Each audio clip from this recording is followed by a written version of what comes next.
Lo dijo en la primera hora. Entremos en materia con los temas para el día de hoy. Más adelante Luisa González, después de unir así aquí en nuestra mesa de trabajo. Antes, algunos temas para conversar hoy con la vocal del Consejo de la Judicatura, Solanda Goyes, que visita nuestra mesa de trabajo. Solanda, ¿cómo le va? Bienvenida. Muy bien, buenos días a usted, Fabricio, Belkis, y también a todos quienes escuchan esta radio. Gracias. A ver, vamos a hablar de los temas disciplinarios del Consejo de la Judicatura y algunas cosas que se han resuelto, pero quiero empezar con dos temas de coyuntura, Solanda, y me gustaría su opinión. El primero. El sábado pasado, la Comisión de Fiscalización de la Asamblea Nacional aprobó un informe que recomienda que no se lleve a juicio político a dos de los tres exvocales de la Judicatura. Me refiero a Wilman Terán y a Maribel Barreno. Eso obviamente tiene que conocer el Pleno de la Asamblea Nacional, que ha sido convocado para la próxima semana para conocer ese informe. Seguramente el Pleno de la Asamblea, con 70 votos, no acogerá este informe y los llamará tres a juicio político. Habrá que ver cómo se comporta la Asamblea. Pero el tema es que algunos sectores, a partir de lo que pasó el sábado, aseguran que el plan es provocar que la señora Barreno regrese a la Judicatura, lo cual, créame, yo no sé por dónde, y por eso le hago la pregunta a usted.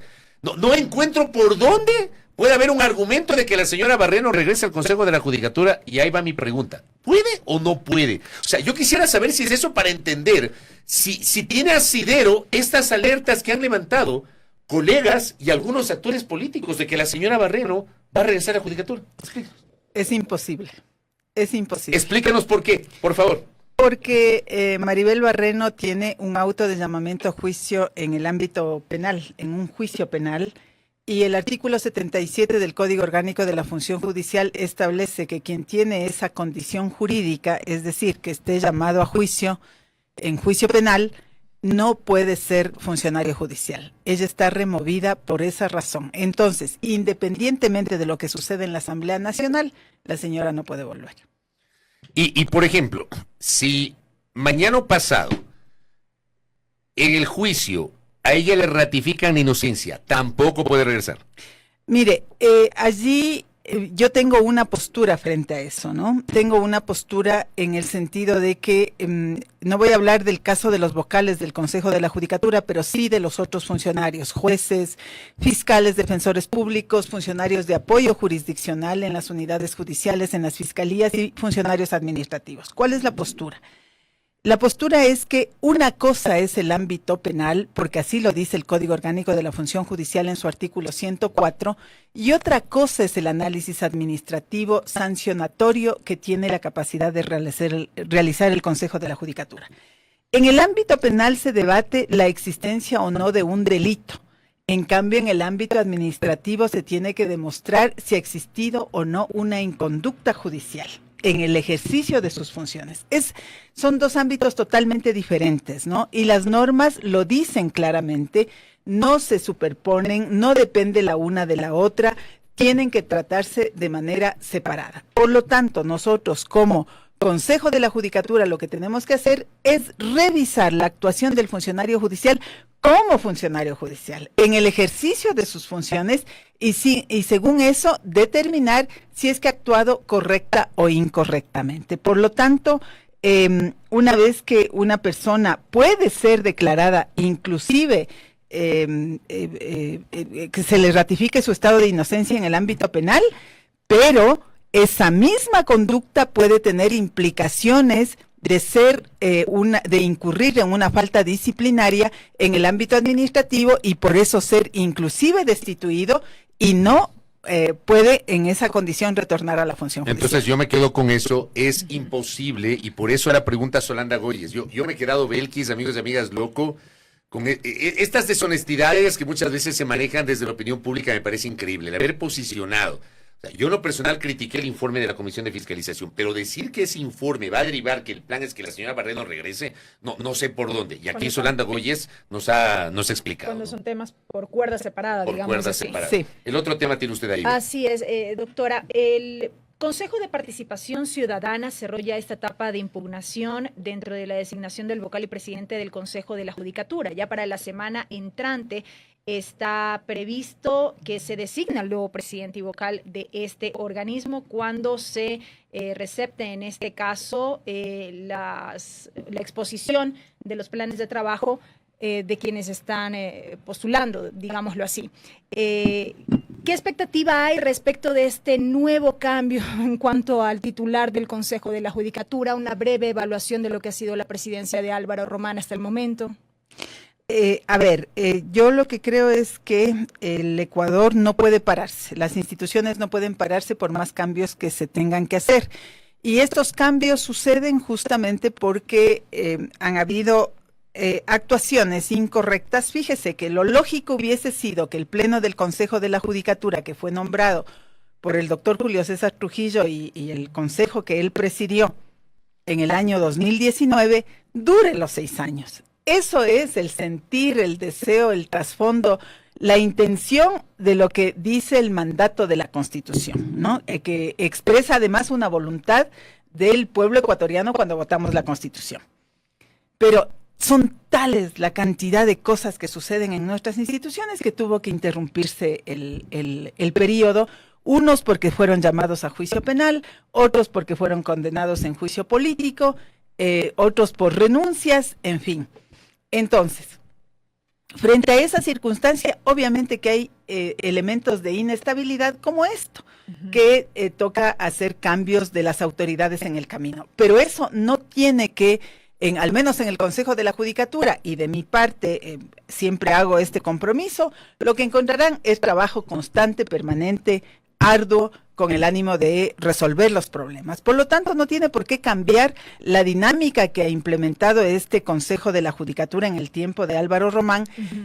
Y ojalá, ese es mi deseo, ojalá se supere las expectativas que yo misma tenía de Álvaro Román, porque, por ejemplo, él, si bien ha sido, ustedes recordarán, inicialmente dijo que no se podía suspender a los jueces que estaban involucrados en estos procesos. Yo insistí en una resolución el 6 de marzo de este año para decir, tenemos que iniciar los procesos disciplinarios. No es que no se puede, tenemos herramientas que nos da la ley. Y en buena hora hemos logrado trabajar en ese sentido con los otros vocales y con el presidente Álvaro Román. Él ha tenido también una debilidad, creo que muy grande, y que afecta obviamente al ejercicio de este esfuerzo que tenemos que hacer para mejorar la función judicial, que es no dar paso a la evaluación, ¿no? Pese a que yo presenté el proyecto general para dar inicio a la evaluación en función judicial, que además es una deuda que en más de 7 años no se ha hecho. Y que era una intención también en esta presidencia, entiendo, en un inicio. No, al menos no ha hecho absolutamente nada, ¿no? Yo presenté el proyecto general, no lo puso en el orden del día, porque él es el que tiene la facultad de poner en el orden del día para conocimiento de los vocales, y también presenté el proyecto de reglamento para la evaluación de jueces, y tampoco lo puso a consideración. Entonces, yo he insistido el día de ayer por 4ª vez pidiéndole que ponga en el orden del día. Yo creo que se está por terminar el periodo del doctor Álvaro Román, ya no lo hizo él, aspiro que el nuevo presidente que venga ponga, porque esa es una obligación constitucional que tiene que cumplir el Consejo de la Judicatura. Ese es el tema, doctora, sin el ánimo de ser pesimista, siempre cada cambio de administración en todos los niveles, en todas las instancias, implica un casi borra va de nuevo. Estar en la expectativa de cuál es la visión que tiene esa nueva autoridad respecto del trabajo que tiene que hacer al frente de la institución. ¿Será entonces todo un reto y todo un desafío el que deba asumir el nuevo titular de la Judicatura? Siempre cuando hay un cambio, cuando una persona nueva llega a una institución, lo que existe es un periodo además que tiene que dedicarle al aprendizaje, porque es una experiencia, siempre va a ser una experiencia nueva, pero yo creo que la ventaja es que estamos 3 vocales de allí que hemos venido trabajando, ¿no? Y hay procesos empezados, el de la selección de Corte Nacional de Justicia, la selección de jueces de instancia, y pues hay que iniciar lo de la evaluación y también control disciplinario, pero además tenemos que avanzar y cumplir con el mandato de la consulta popular que determinó que tenemos que implementar unidades judiciales especializadas de garantías jurisdiccionales. En estos 4 meses, y hablemos del control disciplinario, Usted nos tuvo la gentileza de hacernos llegar una información sobre más de 50 servidores judiciales que han sido operadores de justicia, que han sido separados de la Administración de Justicia. ¿Cuáles han sido los argumentos y por qué se ha dado esta decisión, Solanda? Bueno, desde que yo estoy en el Consejo de la Judicatura, luego de 2 meses que el propio doctor Álvaro Román impidió que yo actúe porque le seguía convocando a Javier Muñoz, que estaba con prisión preventiva, tema que nunca he podido explicar las razones. Hay 53 operadores de justicia, de ellos 25 jueces, 6 fiscales y 22 de otros cargos que han sido destituidos por incurrir en una falta que antes no era analizada en el Consejo de la Judicatura y que en esta administración hemos puesto como elemento sustantivo para analizar la conducta sobre la posibilidad de actos de corrupción. Hay una norma en el Código Orgánico de la Función Judicial que dice que cuando un funcionario judicial pone en tela de duda su imparcialidad a cambio de favores, dinero u otras o cualquier otra forma de beneficio, incurre en una falta gravísima que acarrea la destitución. Nosotros, gran parte de los casos que hemos tratado, la gran mayoría, y que están relacionados con aquellos operadores de justicia que también están procesados en metástasis purga, son los que han sido destituidos. No estoy hablando en ese caso de 16 funcionarios y los demás, repito, el número total es de 53, han sido por otras causas, como por ejemplo por abandono del cargo o porque no han puesto en conocimiento de la autoridad competente situaciones irregulares que conocieron y se quedaron callados. Estoy hablando también de estos casos en los cuales puede haber conocimiento sobre hechos de corrupción y no fueron puestos en conocimiento de los superiores. Eso básicamente son las razones por las cuales se ha sancionado con la destitución a estos funcionarios. Estos funcionarios tuvieron el derecho a la defensa, se les siguió un debido proceso, presentaron sus descargos. ¿Cómo se dio justamente aquello? Porque es importante saber si no hubo algún tipo de decisión unilateral a nivel disciplinario sobre el cual mañana pasado. Y le hago esta pregunta porque mucha gente, usted sabe que mal utiliza las acciones de protección porque considera que sus derechos han sido afectados. Y quién quita que alguien pueda invocar justamente este principio considerando que no se le respetó el derecho a la defensa, Solanda. Sin duda, el Consejo de la Judicatura lo que ha buscado es ser totalmente imparcial y adicionalmente aplicar todas las garantías que establece la Constitución y el propio Código de la Función Judicial. En ese sentido, en estos casos lo que se hace es iniciar con un auto de sumario y luego recabar las pruebas, o antes de eso, con ese auto se le notifica al funcionario judicial. ¿Ese auto inicia de oficio, inicia por una denuncia de alguien? ¿Cómo comienza eso? A ver, en el catálogo de faltas disciplinarias que tiene establecido el Código Orgánico de la Función Judicial hay dos ámbitos. Uno, cuando se analice el ámbito jurisdiccional, indispensable es que se presente una denuncia y que exista una declaratoria de que ha habido una mala actuación por parte de un juez superior. En estas faltas, en los destituidos hay un número de operadores de justicia que han sido destituidos por existir esa determinación de jueces superiores de que ellos cometieron una inconducta en su ejercicio jurisdiccional. Pero otro conjunto de operadores de justicia pueden ser procesados por el conocimiento de que incurrieron en una falta y de oficio puede actuar el Consejo de la Judicatura sin impedir también la posibilidad de que se pueda presentar denuncia, ¿no? Entonces, en algunos casos el Consejo de la Judicatura inicia, por ejemplo, en los hechos que están relacionados con esto, la pérdida de imparcialidad en un proceso, en la acción de un funcionario judicial, en función de que pidió y recibió o buscaba favores a cambio de realizar una actuación judicial que está relacionada con la corrupción, esa es una falta que se puede seguir de oficio. No se necesita denuncia y en un porcentaje de estos casos que estamos analizando se ha iniciado por esa ruta, ¿no? ¿Qué pasa, doctora, con la sustitución luego de la destitución de los jueces cuando decimos que en el Ecuador tenemos escasez de jueces? Sí, ese es un problema complicado que nosotros estamos tratando de resolver, pero las cosas no se pueden hacer mágicamente, ¿no? Porque todo es procesos, es decir, cuando estamos en un estado democrático, obviamente no caben las cosas como en una decisión de un gobierno autoritario que puede hacérselo en el ámbito privado, con solamente pensar y decidir se hacen las cosas. No.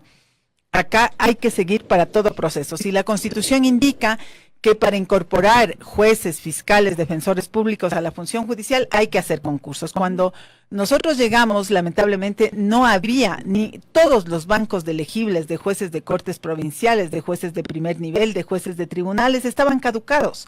Es decir, no hicieron los concursos que tenían que haber hecho en su momento y hemos tenido nosotros que con la escasez de tiempo, con la escasez de recursos, con la presión que existe en un consejo que está, lo que estamos es tratando de resolver lo que no se hicieron los 5 años anteriores y por eso hemos convocado este concurso. Ya se hizo la fase de postulación, se abrió, se hizo la invitación a los abogados en libre ejercicio profesional, a los judiciales que quieran postularse, a los docentes, y tenemos alrededor de 8,000 postulaciones. Ahora tenemos que conocer esto y poner en conocimiento todos esos expedientes a la ciudadanía en la página web del Consejo de la Judicatura, porque eso también ha sido una política que yo he impulsado firmemente, que tenemos que hacer cumplir con el principio de publicidad para que la ciudadanía, los líderes de opinión, quienes hacen veeduría, tengan toda la información disponible y luego de que nosotros hagamos este ejercicio de publicar todos los expedientes, también tenemos que hacer un ejercicio de revisar si es que cumplen o no requisitos formales y de allí seguir todo el proceso. Calificación de méritos, pruebas de confianza, la oposición y finalmente la impugnación para luego de ello poder hacer la designación. Todo eso toma su tiempo. Tiempo, así es, no se puede hacer mágicamente las cosas, hay que cumplir lo que dice la norma. ¿Cuánto tiempo más puede tomar? Nosotros me parece que tenemos un calendario estimado en 8 meses, ¿no? Pero ahí yo tengo una preocupación adicional, Solanda, y es el hecho de que lamentablemente la judicatura en los últimos tiempos ha tenido una inestabilidad horrorosa. Usted bien ha notado que lo deseable hubiese sido que ese Consejo de la Judicatura integrado en 2019 dure los 6 años, pero ya todos sabemos lo que pasó. De hecho, usted Solanda, Mer Benavides, Yolanda Yupanqui, el propio Álvaro Román, que va a ser reemplazado la próxima semana por el presidente titular del Consejo de la Judicatura, de alguna manera vienen a encarnar el relevo de aquel consejo que se fue, digamos, por la puerta de atrás. O sea, lo de Wilman Terán, lo de Maribel Barrero, lo de Javier Muñoz, lo de Fausto Murillo, que ha sido realmente horroroso. Y el tema es que yo entiendo las buenas intenciones que pueden tener, pero hay una preocupación que es el tiempo. Ustedes les quedan, me parece, de periodo 7 u 8 meses. O sea, después de 7 u 8 meses tendremos otro proceso de renovación del Consejo de la Judicatura. Y entonces... Mire, lo primero que le quiero decir, Fabricio, cuando usted dice que nosotros encarnamos el relevo de los anteriores, permítame decirme que marco una distancia. No, es que yo no le estoy poniendo nervioso. Yo digo que ustedes llegaron con otros aires y yo lo he destacado en este espacio, por si acaso. Ya, yo no puedo decir nada de usted o de Yolanda Yupanqui o de Mer Benavides o de Álvaro Román en ese sentido. Lo que digo es que ustedes llegan luego de ese consejo con todos estos bemoles que he señalado. Y consejos que teniendo 5 años, en vez de dedicarse a lo que tenían que hacer, que era hacer concursos, completar la Corte Nacional de Justicia, tener bancos de elegibles, hacer evaluaciones, y no hicieron lo que tenían que hacer, este Consejo de la Judicatura, que tiene una suerte de consejo transitorio, ¿no? Estamos haciendo lo que no se hizo en años, en meses. Es decir, sí se pueden hacer las cosas cuando se tiene voluntad. Las instituciones en el Ecuador tienen esas grandes debilidades. Yo estoy seguro de eso. Yo estoy seguro que sí se pueden hacer las cosas cuando hay voluntad. El problema es que casi nunca hay voluntad. Bueno, pero ahora tenemos voluntad y estamos haciendo, ¿no? Es que a eso y bien, estamos haciendo a eso voy. Por eso cuando ustedes asumieron, yo generé un comentario en este espacio hablando sobre la expectativa que ustedes levantan, porque yo conozco sus antecedentes, su trayectoria, Solanda, y también la de sus otros compañeros. Pero otra vez, voy al tiempo. No les va a quedar dar tiempo. Bueno, hay que trabajar lo que hay que hacer en el tiempo que tenemos, sin perder un día, sin perder un minuto como lo estamos haciendo. Yo lo único que voy a seguir insistiendo es que hay que trabajar también en evaluación. Ese es un eje importantísimo. Y eso tiene que ser permanente. Claro, y debemos empezar, ¿no? Yo creo que evaluación y no persecución. Esa es la deuda con la que se va el doctor Álvaro Román. La evaluación, sobre todo, dice el propio código, sirve para recategorizar a aquellos buenos funcionarios, que los hay, funcionarios que se dedican a trabajar todo el tiempo completo, que incluso que le dedican más tiempo a la función judicial del horario formal, funcionarios que tienen al día sus despachos, funcionarios que trabajan con mística, responsabilidad, con sujeción a la norma. Esos funcionarios existen en la función judicial y la evaluación sirve para recategorizarlos a ellos.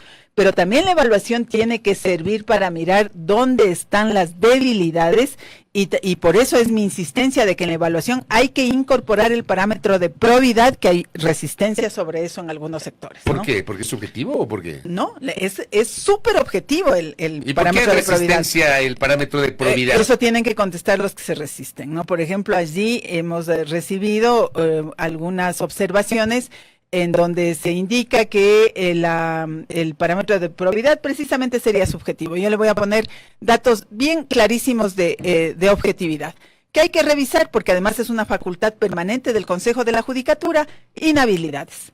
Hay operadores de justicia con auto de llamamiento a juicio que continúan ejerciendo el servicio. Hay operadores de justicia que, teniendo una declaratoria jurisdiccional previa y que se les archivó sus procesos sin hacer el sumario debido, lo cual ya implica una actuación al margen de la norma, siguen administrando justicia y no han sido capaces de poner en conocimiento de esos hechos en la autoridad superior. Ellos mismos, si son autoridades judiciales, debieron haberle hecho conocer al Consejo de la Judicatura y se quedaron callados. Entonces, ese tipo de cosas son objetivas, se pueden medir, se puede sacar con números, con documentos, por lo tanto la probidad no es que es una cosa etérea, no, concreta como los ejemplos que le estoy dando. Correcto, Solana, gracias por el tiempo. Y bueno, veamos qué pasa la próxima semana con el Consejo de la Judicatura, muy gentil. A nuestra invitada Solana Goyes, vocal del Consejo de la Judicatura, aquí en A Primera Hora. Primera Plana, todas las noticias, todas las voces.